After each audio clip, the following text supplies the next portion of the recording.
Okay, good afternoon. Obviously, game week, so I know there's a ton of juice and excitement surrounding the game or whatnot, but we've been working for a long, long time in preparation, not only for this game, but for the season. But certainly starts with the University of Florida this coming Saturday, so great practice this morning. Questions, please. Obviously, not much motivation needed for this matchup, but just how do you make sure your guys go into that game sharp and ready for everything? Well, it's always a great question, right? Because motivation in football should always take care of itself. And when you play a rivalry game like this, it tends to, crank up a couple of levels. But I think it's important to always recognize that games like this and games in general are won throughout the off season. They're won in your Monday, Tuesday, Wednesday practices. You play the game before you play the game, right? And every block, every tackle. Certainly the bodies change, right? And there's always some surprises, but every ounce of focus has to be on the preparation regarding the game. All right, let's talk things. How without disclosing positions, how many jobs are you still looking at? Are you pretty well set on what's going to happen as far as first 22, or is there still some questions? Well, I would say that we certainly know who's going to be playing for us. There's a couple you'll let play out throughout the week in terms of who actually gets the first snap or whatnot, but in terms of the roster, the guys that are actually going to be playing, the guys that have legitimate roles defined, and those that have some reserve roles, that is, for the most part, settled. All right, when you talk about the preparation for this game, part of it obviously is going to be the atmosphere. How do you prepare your team? What do you say to your team? What are the things, obviously, that's something until you get there, it's really hard to present to them. So how do you make sure that they're on the right level to what they're about to see Saturday afternoon? Sure. Well, the noise level itself, you have to, nowadays you got to simulate that in practice, right? And everything's got to work. This year we had the player-to-coach communication devices. But if you watch games this weekend, you see a lot of guys squeezing their helmets, trying to get clear communication, because that certainly, it can't be counted on. So what happens next? Everything else has to kick in, your wristbands, your signals, your other methods of communication. So that's been a part of our process, which we've worked really, really hard to make airtight in every regard. And then you have to simulate the noise itself, where you really, it's a loud place. They do a great job with the game day atmosphere. In terms of the opponent itself, it's the most important part. Not only your service teams, but also when you go good on good. It has to continue to be an iron sharpens iron mentality. Your good players have to challenge each other. We got to see speed on speed all week long at the beginning, the middle, and the end of practice. When you put all those things together, we feel it's always been a good recipe for preparation. What do you know now that you didn't know in January about this group? About our group? Well, we've sandwiched, the different classes, because the different class types, right? We have our first signee class, first full cycle class, I should say. They were freshmen last year. A significant amount of them played, almost the most in the country. And now they're sophomores, so they have experience. They might not be veterans, but they have experience. And then you have a good contingent of guys that have been here 3, 4, and 5 years that have really worked hard and seen some ups and downs and have been just itching and grinding to be really, really good in a win. And then you have some portal classes, particularly this last one, of some really highly talented, high caliber, high care factor guys that can be impactful and that made essentially seamless transitions, as seamless as you can make them, especially as it relates to the timing of their arrival, right? Some guys got here in January, some at the end of the summer, some at the end of spring. So I think all in all, what I've learned is that, I guess I relearned that it's all about people, right? Hard-working people that are good people that have high care factors. They're going to find a way to make it work. I'm beyond words excited to watch this group play ball. Mario, thinking back to last year, it seems like one of the hinge points of the season was the end of the game against Georgia Tech. You say you evaluate everything all the time. Is there any changes you made to end of game management or set process? Well, the first one is follow process. We had a process in place. We just didn't follow it. We've also added a time management coach to always just over-harp on the situation. Again, we had it in place. We didn't follow process, which is the most important part. But we certainly cranked up the intensity and the organization behind it. Who is the time management coach? We don't. Coach, a lot is always kind of said about SEC in the trenches, offensive line, defensive line. You yourself, part of Alabama for a long time, kind of know that. Just, what are your thoughts on where you guys comparing the trenches to other programs around the country on the offensive side and defensive side? Well, that's for people to decide at the end of the year. I think preseason awards are, I don't know how much meaning they have, how much value they have. You see a lot of nominations and this person's preseason, this and that, but, football is not going to be won on paper. It's going to be won on the field. We've taken a lot of pride in building a group of trench players that are explosive, that are strong, that have good balance and body control, that are tough-minded and hardworking, and that really aren't very concerned about praise. They want to get better. They want to impact the game the best way they can. They know their role. They're really good leaders, and they strive to be the very best in the country. But they certainly don't proclaim it or, they're more about the work and finding a way to get it done. Coached in the SEC, do you feel like SEC body types are a thing, and what type of challenge does that pose? I think program body types are a thing. I've coached in different conferences, and I've had an Outland Trophy winner in the Pac-12, had an Outland Trophy winner and Remington winner in the SEC, and we've had both here at the University of Miami as well. So I think it's more team related than it is conference related. I think it's philosophical as well. What kind of program do you want to have? We've always been about the trenches. We've just added that other component about having some explosive, skilled players around it now. So we're inching closer and closer to the type of roster we want to have. That said, one player obviously doesn't make a difference always in the game, but the quarterbacks in this game have experience. They've been around for a while. How much do you think that will be a factor, the experience for each guy in this matchup, in this particular game? Well, not enough can be said about their quarterback. I think statistically he leads the country in accuracy when under pressure. Certainly his touchdown to interception ratio lends you to understand how accurate, how decisive, what kind of the caliber of decisions he makes. He's on point. He's a very well-coached player. He's a very smart player, but he's also elusive. He's got great feet, great body control. He's got great awareness in the pocket, and he's a winner, And I think now going into his second year in the system, certainly a guy that you have to control throughout the course of the game.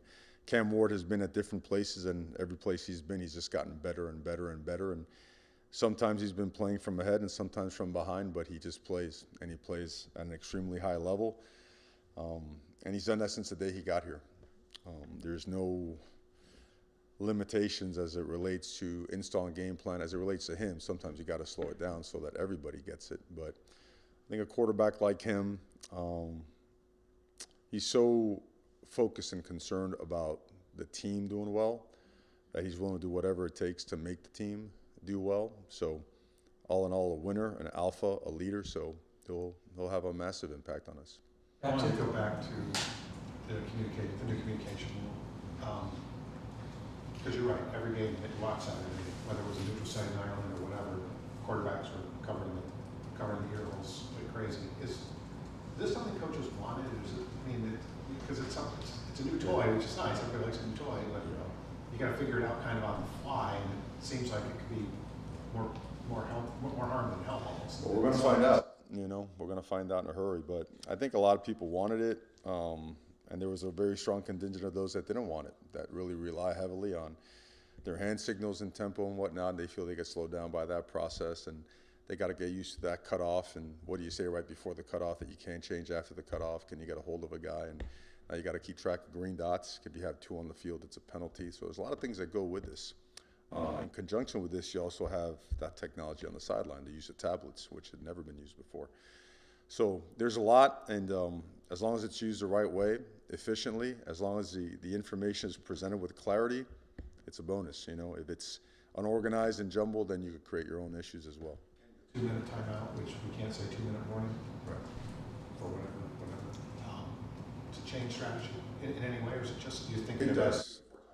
It does. Well, you do and you don't, because there's a 40-second play clock, and you got to take that into account as you head towards that 2-minute warning. Not to mention the NFL. The clock still winds, after the 2-minute warning, regardless of first down or playing it. So there's certainly a lot of similarities. I think I know we have. I'm sure everybody has done a lot of studies and meeting and network opportunities with the NFL and some of their 2-minute, time management situations and people and mechanisms and whatnot. And we feel strongly about the things we've worked on. The situational football that we've certainly focused on and emphasized, and we certainly got a lot of work on it during camp, and looking forward to taking advantage of some opportunities to come our way.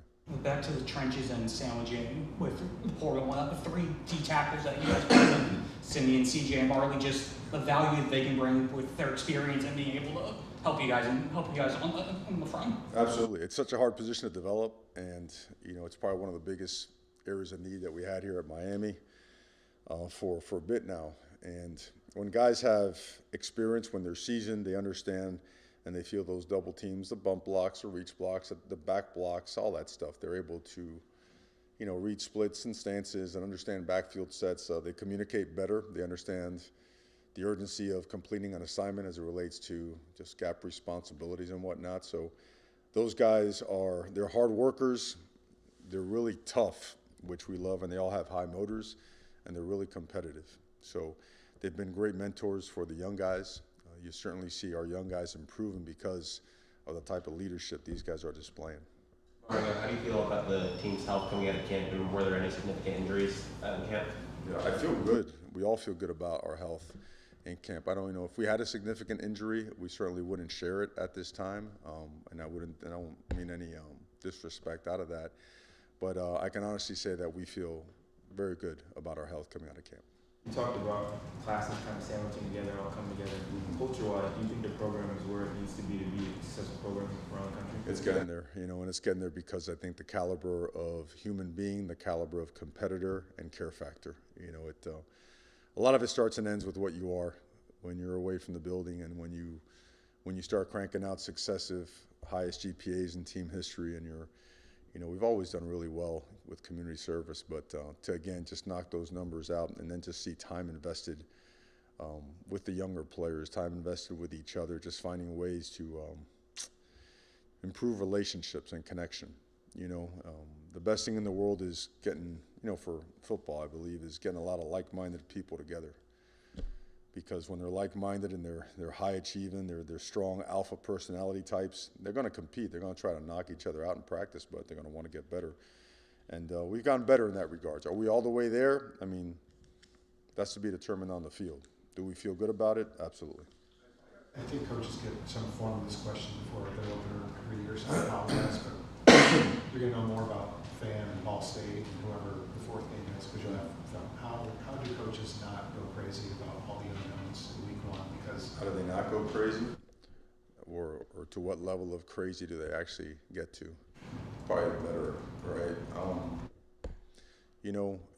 If you work hard enough, if you dig deep enough into preparation, and you make sure that you are doing that and impacting the people around you as you prepare, and you're airtight in terms of your rules and your processes, that has to be good enough.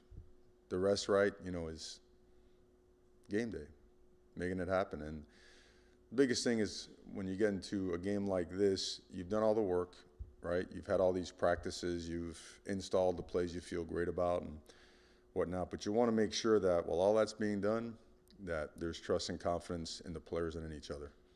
Eliminate anxiety, right? Anxiety is maybe the biggest performance killer there is out there. And when you prepare the right way, we've had some great speakers, we've had some great alumni stop by, and they talk about it all the time. And you got to be able to put your head at night with confidence because you did the work, not because you talked yourself into feeling good, because of the work. Or that said, how much are you a believer in tone setting the first game? Obviously, whether you play a lesser opponent or go on the road to Florida, you want to win that game, but how much do you believe in setting the tone for the season, how important a game like this is? I think you set the tone week to week. I've always believed that. And I say that because I want to, let's put this game aside for 1 second. You go to any year and you go out and you play a great game and you do well, but the next week you don't. Well, that first game is quickly forgotten. You're back to square one. So it's square one every single week.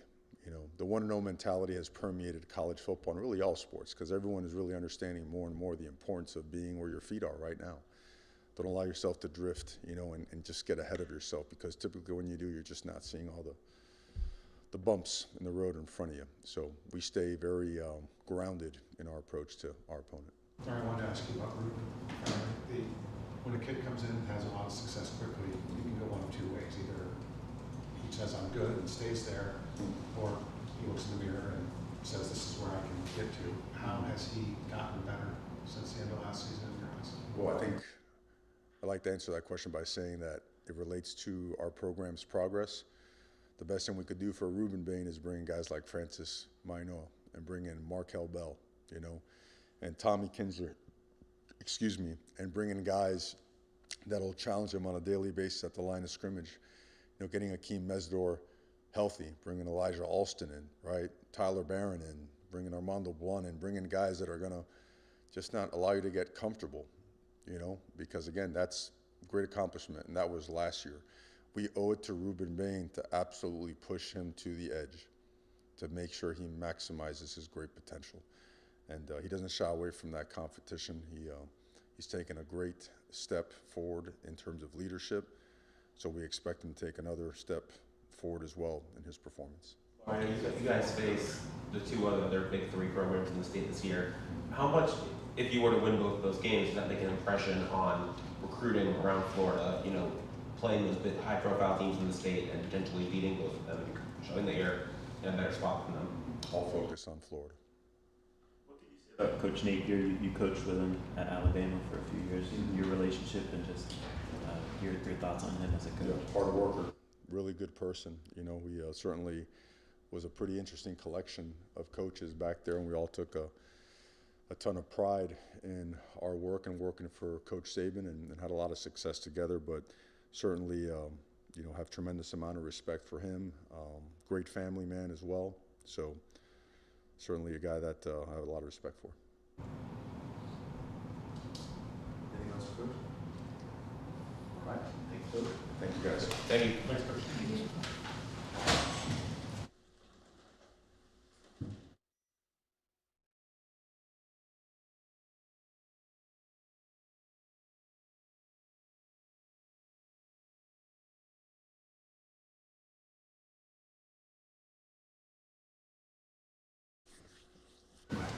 We have offensive coordinator Shannon Dawson. We'll go straight to questions for Coach Dawson.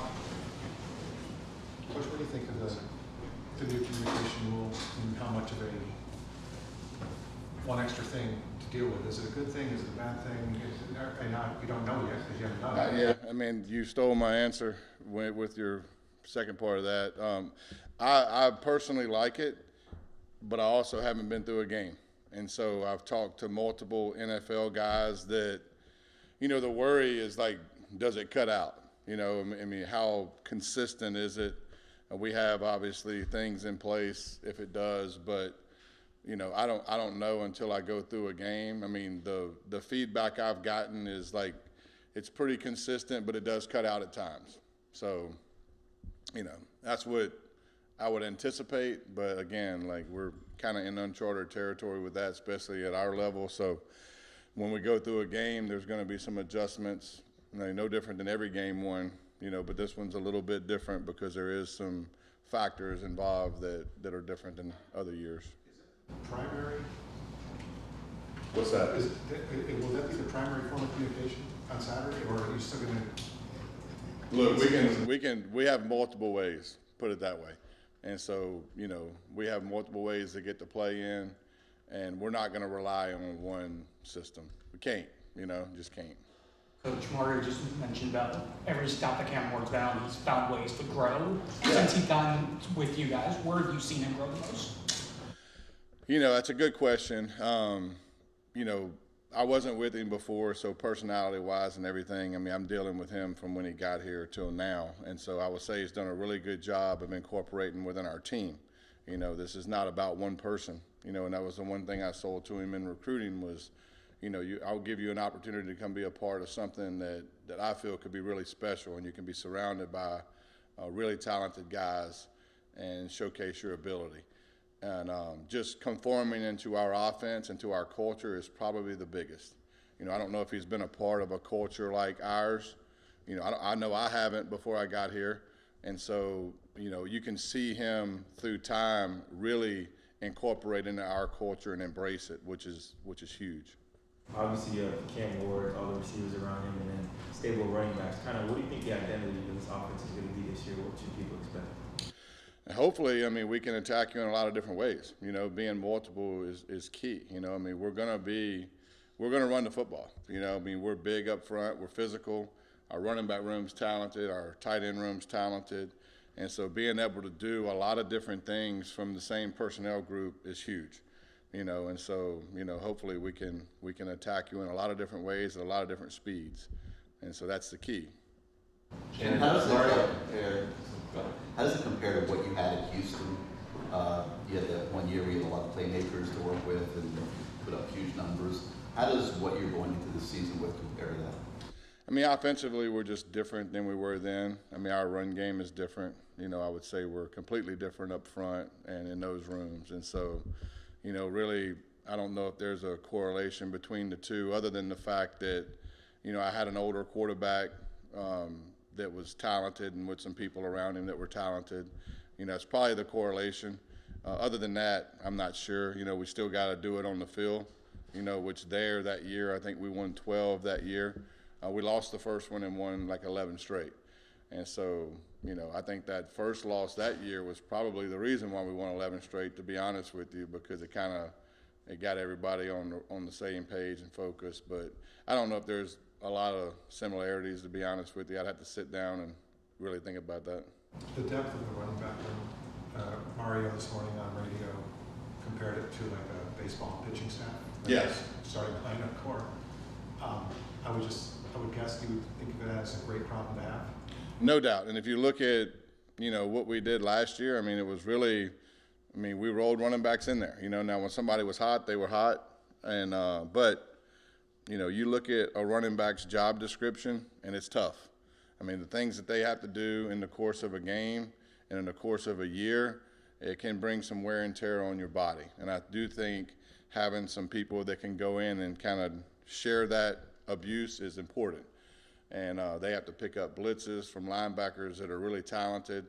They have to run routes and catch balls and get tackled, and they got to run about. They get hit in every different direction, which is kind of unique to their position relative to other positions, right? And so I just think it's important with running backs to share the wealth. And we have a room that there's no reason not to. We have talented guys that we trust.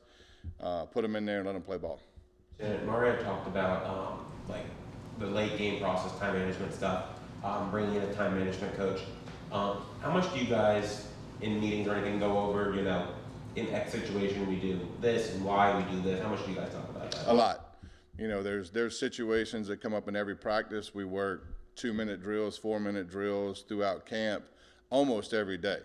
And then we come in and we watch it and we sit there and we basically dissect every play. This is where we're at. Should we call a timeout if it gets put in play, or do we want to call a play fast? So every play has some type of just banter back and forth. And it happens every time we do those series, which we do them, almost every day we're in pads throughout camp. So to answer your question, a lot. And then when it comes to, you talked about the communication and everything, obviously it's going to be deafening in the swamp on Saturday. Just is there anything you can do to prepare for that, 100%? We do the things that we've always done to prepare. We use crowd noise and all the rest, but I don't think anything, prepares you for the actual environment. The game's going to have to settle in. We know that, and no different than every first game. But this one's different because where we're playing and who we're playing, we all understand that. And so we've prepared, as good as we can for that environment. Ultimately, we have to go in there, especially as an offense, because offense has to deal with the crowd noise a little bit different than defense, especially away. And so blocking out the things you can't control are huge. If you let those things dictate your play, and dictate your communication, then you can struggle. And so blocking out those things are vitally important on the road, and we've preached that for a while. To the point where you just said, because of the opponent, because of the location, it is difficult. It's not fair to ask about ancient history, but Miami and Florida State used to play a lot of League One games. And if you won it, man, you were set up. And if you lost it, well, you were a terrible football team. And Miami hasn't always done well with handling expectation and noise and all of that. How is this group handling? So far, they handled it well. I'll tell you at about 7 o'clock on Saturday how they handle it, right? I mean, I'm not a psychic by any stretch, but I do think that Like they're locked in. They're doing what you guys are asking them to do. they understand the task at hand. I mean, look, everybody does. You know, I mean, the gravity of the game everybody gets, but it's also a game. You know, it's also a game played one snap at a time. And so if you sit there and you think about the whole deal, you know, your mind can play tricks on you. And so the key is to take it one snap at a time. And if you have a snap that is the greatest executed snap ever, you move on to the next one with a clear mind. And if you have a snap that's the worst executed snap ever, you move on to the next one with a clear mind. And if you can do that and you can just stack them over and over again, that's how you take crowds out and that's how you execute. Gator defenses, what are your initial thoughts on them? Very talented group that's played a ton of snaps. I mean, you look at, like, I'm looking at their D-line, just their D-line, over 1,000 snaps within 3 guys. You know, Shamar's played, 400 snaps. You know, the safety played in the national championship game that transferred in. I mean, he's played a ton of snaps. They have a lot of experience. And so, and they're big, they're physical and fast. I mean, look, they're a good football team.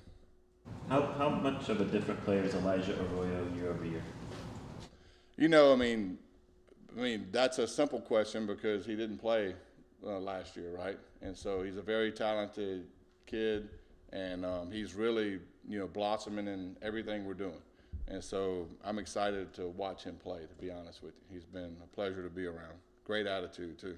Back to how did Mark Fletcher look to you during camp, especially coming off the injury, not being able to do much in spring? What did he look like to you in the fall? Looked pretty good.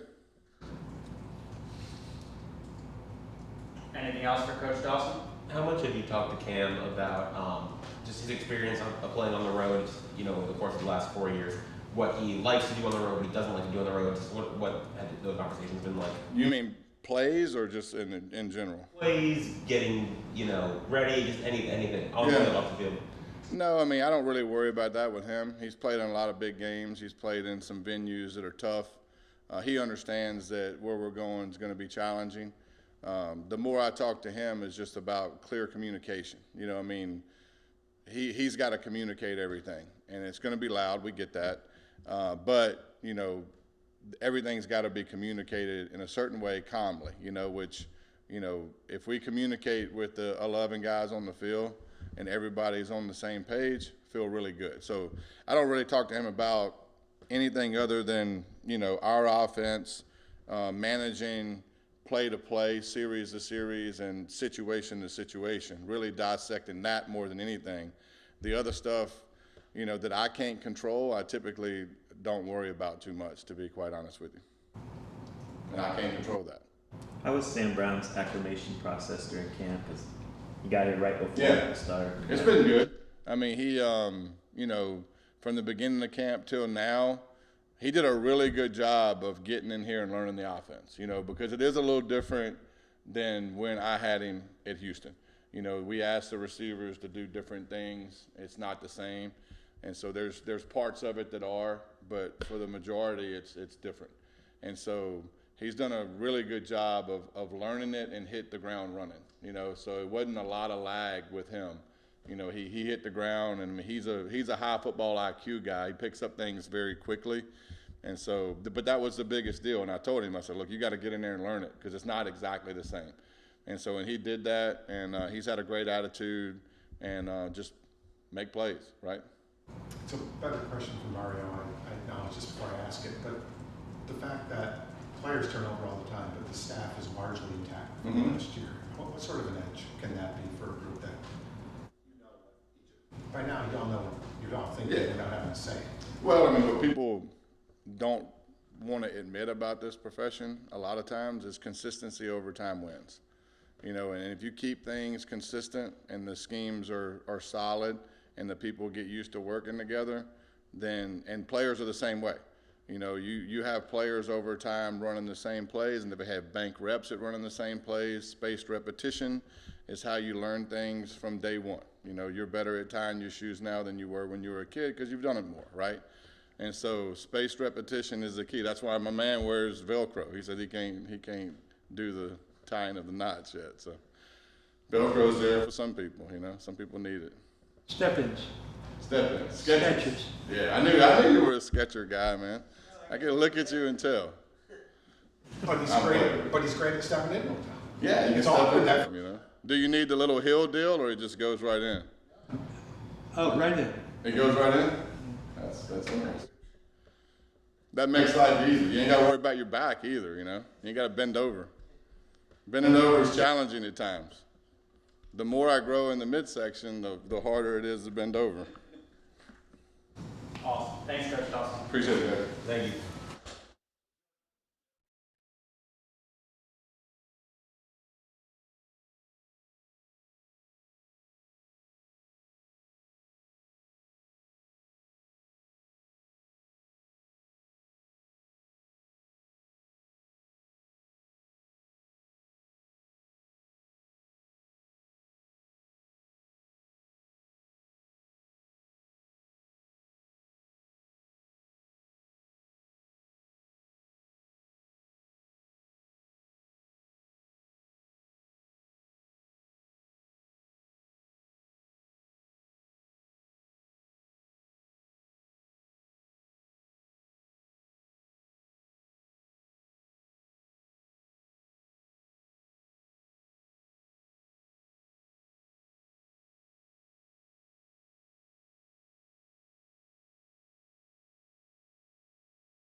We have defensive coordinator Lance Guidry. We'll go straight into questions for Coach Guidry.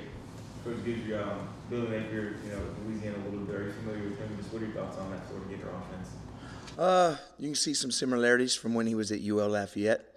We played him in the bowl game. He was gone already, of course, when I was at Marshall. But you can see a lot of similarities in the offenses, and he's got better players, of course, at Florida. So it's going to be a challenge for us.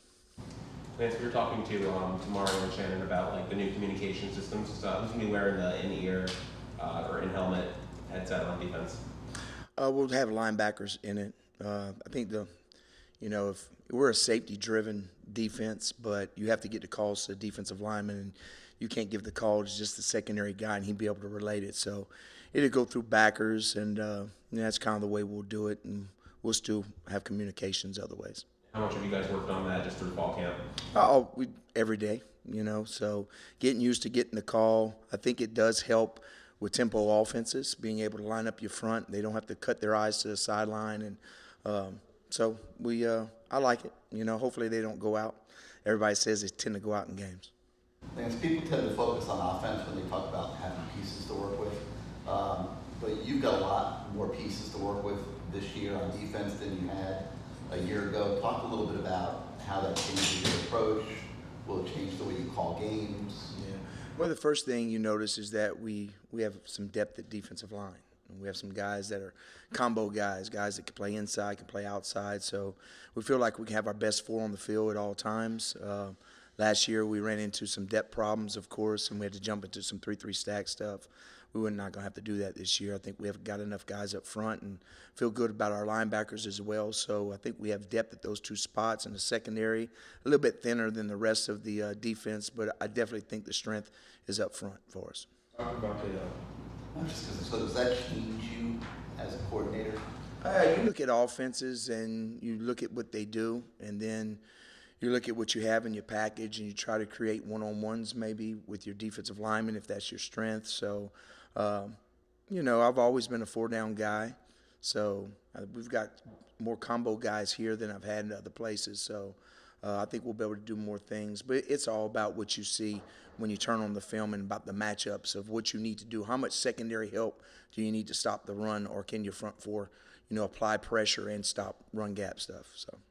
Number 3 on their wide receiver, Eugene Wilson, very electric player in his freshman year. What have you guys seen from him on film? And how do you stop a player with that kind of ability?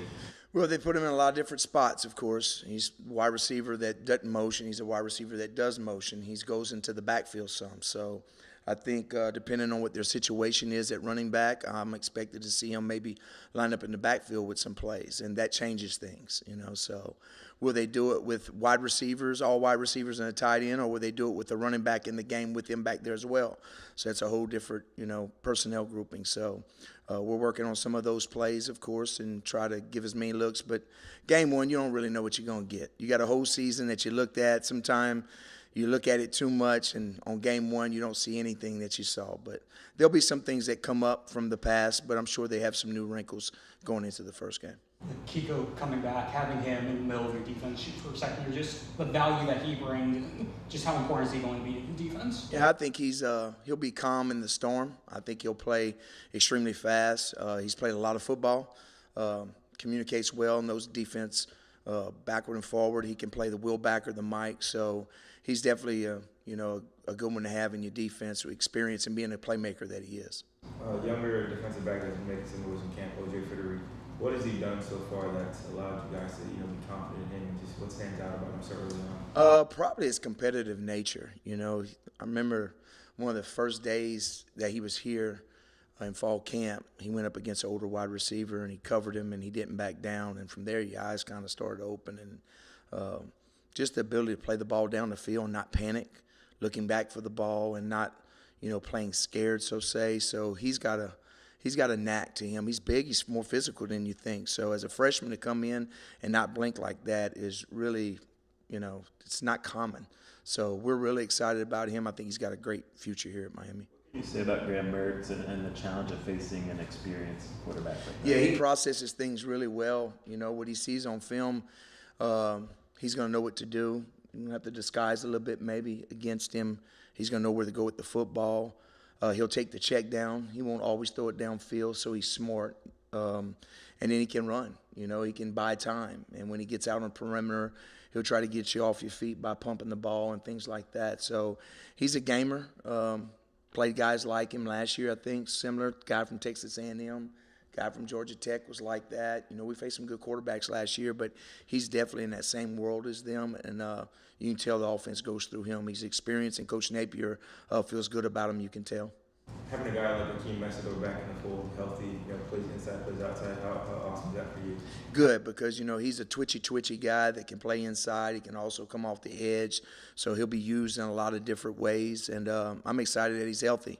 2 years now he hadn't been able to play. This is, the third year here, and I think he'll have a good season this year.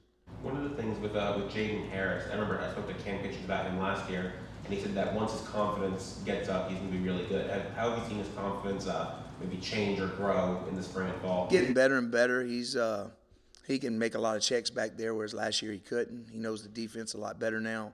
He's playing faster. He's one of the faster safeties we have, one of the faster DBs. So I think when he prepares for somebody, he's getting all the reps this year, whereas last year he was just kind of spotty at practice, so he really wasn't ready for the games. But I'm expecting him to have a good year, and he needs to get off to a fast start. Anything else for Coach Guidry? Thank you. Awesome. Thanks, Coach. Thank you.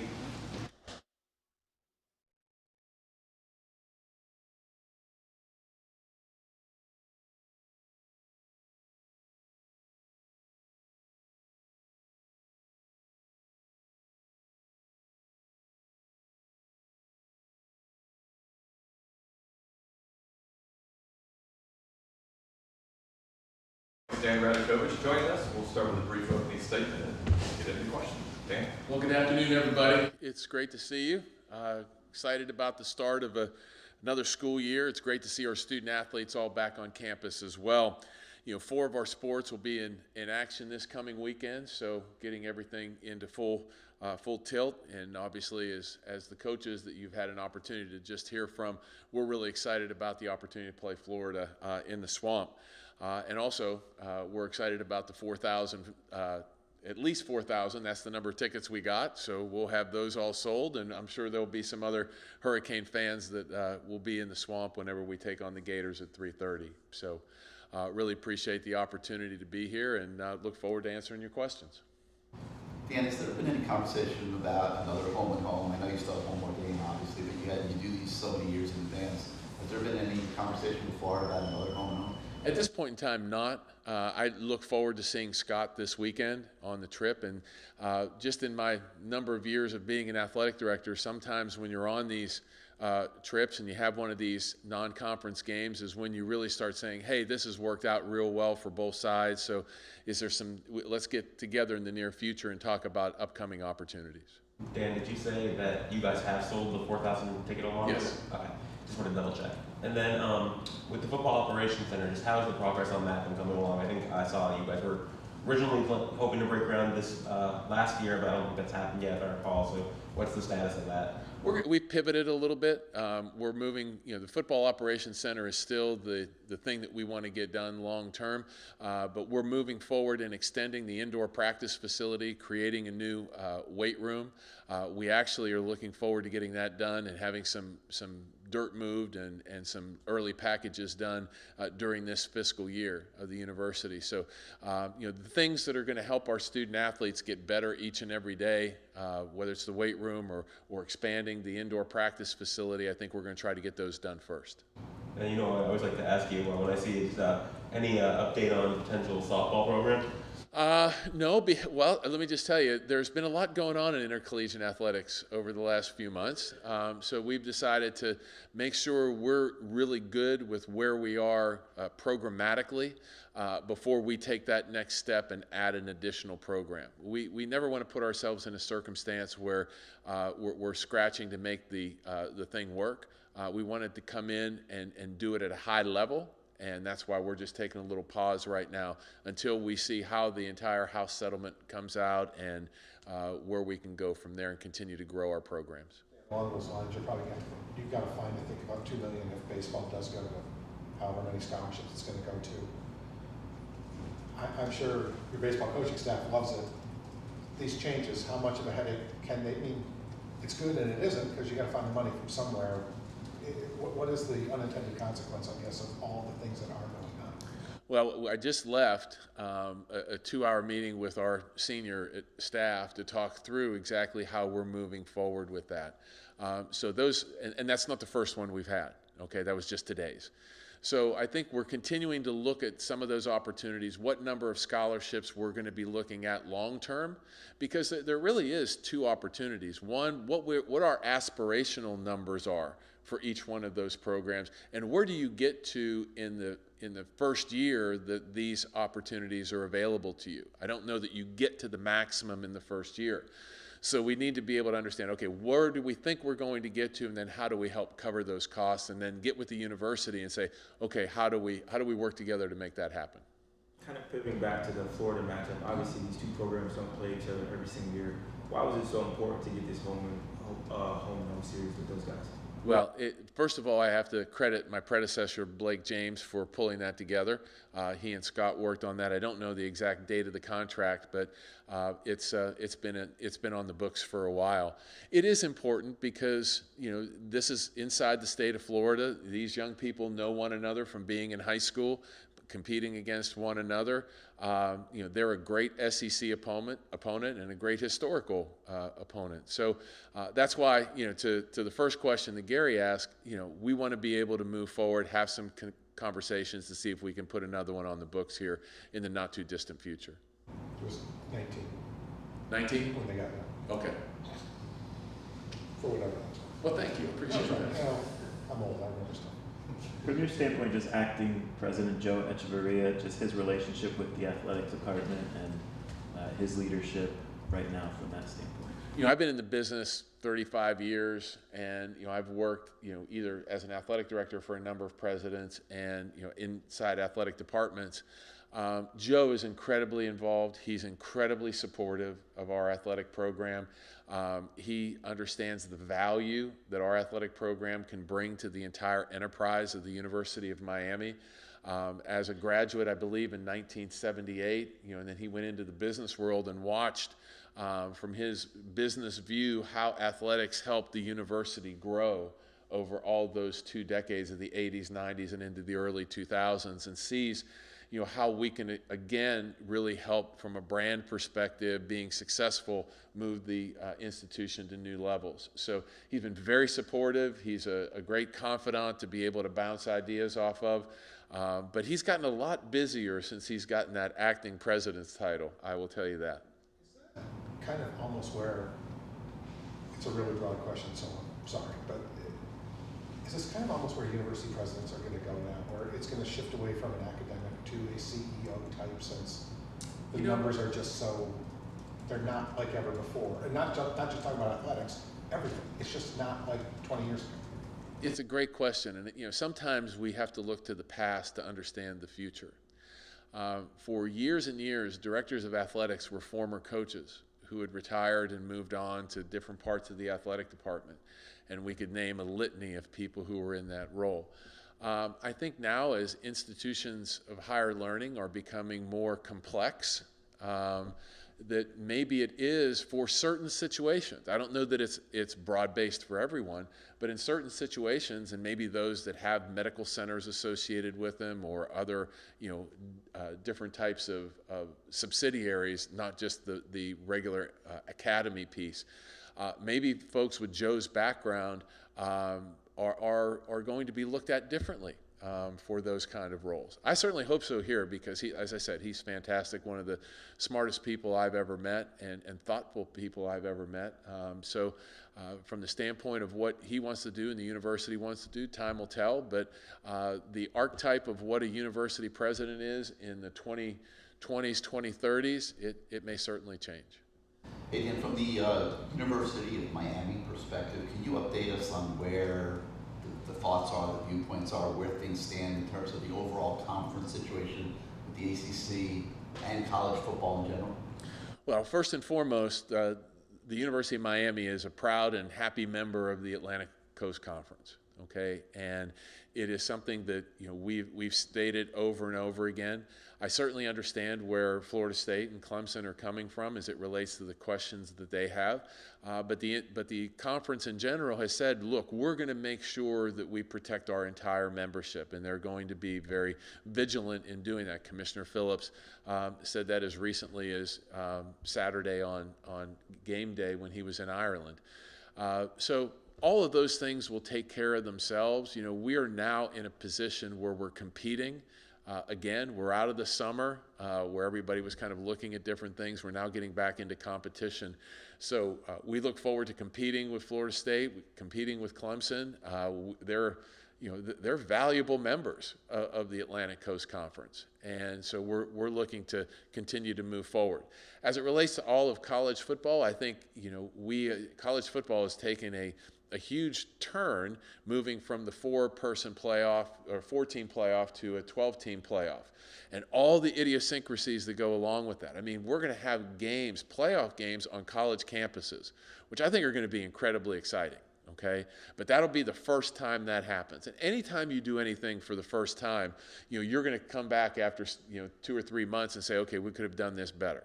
But I think that all of college football is looking at the expanded playoff and saying, okay, how are we going to look at this? How are we going to make it better? Knowing that in 2 years we're going to go from 12 to 14.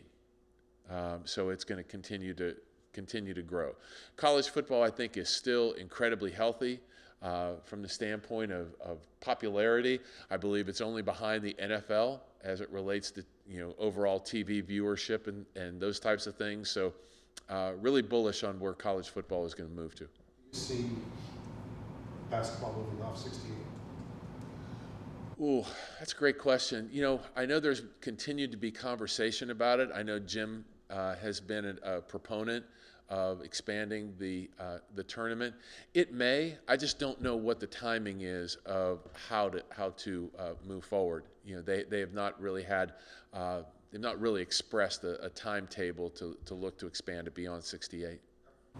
Something you said, when I asked about the scholarships earlier, I forgot, I wanted to follow up with something. Because, like I said, I'm old, I forget stuff. Me too. It happened. There are so many unknowns in your world. What conference are you going to be in 5 years? Will the ACC exist as it is? Is Miami going to pay students direct? Are schools going to that model? Like, how the heck do you plan for everything? Because it can all change tomorrow.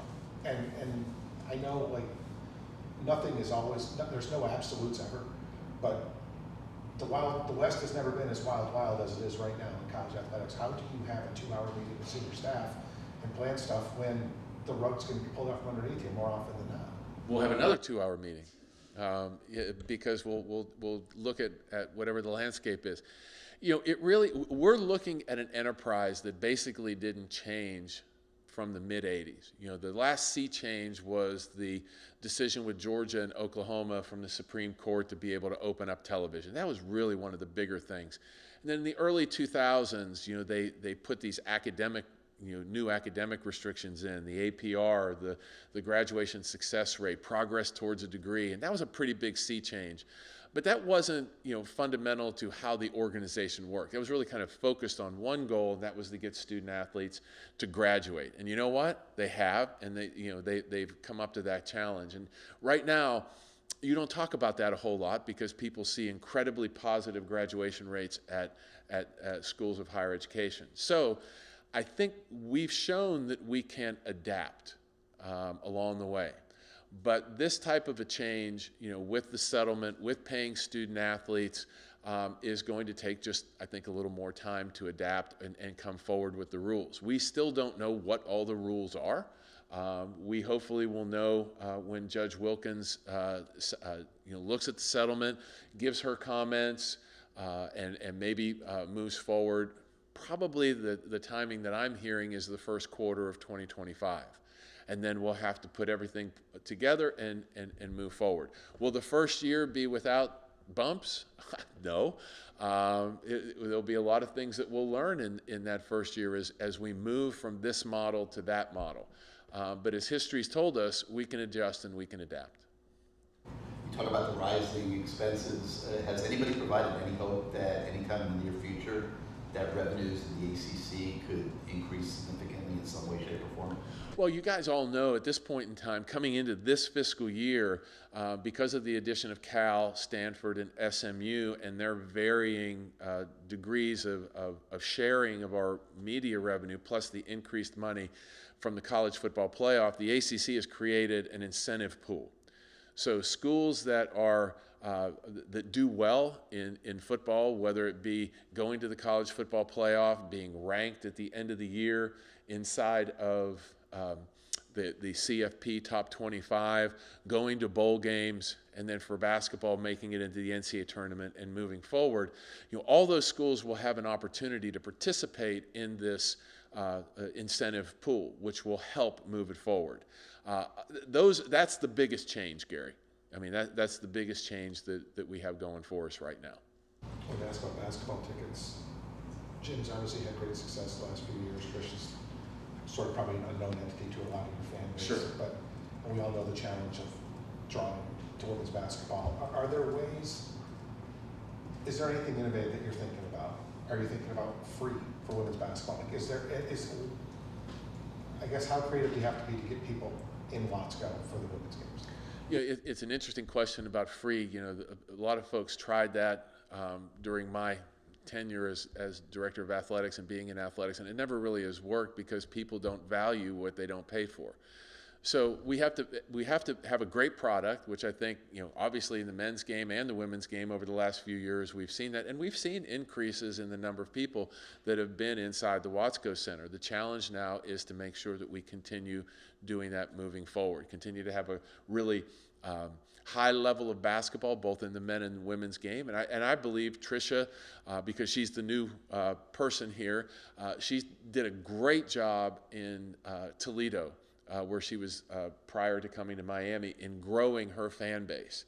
And I think she's utilizing some of those techniques here in the Coral Gables, South Miami, you know, the real close area where people can just jump in their car and come over to the Watsco and watch a game. So, you know, our marketing department is helping. We're doing a lot of things from a social perspective. But, you know, one of the other big pieces is our students on campus. Students on campus in a basketball arena, you've all seen it. You know, when we've had great student attendance, you know, that place just takes on an entirely different atmosphere. So we want to make sure our students, through, you know, our affiliation with our Category 5 marketing arm for the students, we continue to work with them to come to basketball games and football and all the other games that we have. So they've been a very important part of where we go forward. Some of the majors have, again, the Northeast have basic, I don't know if they've thrown them in or not, but if you buy a men's basketball season ticket, you get a women's basketball season ticket. Hockey East did that, and men's hockey, when women's hockey was first coming in. Is that something that Miami would ever think about? Something along those lines? Like, I think they may have had that here in the past. I don't know whether, you know, we haven't continued it, but it's certainly something that we can look at into the future. Any other questions for Dan? All right, thanks everybody. Really appreciate it. Let's have a great Saturday.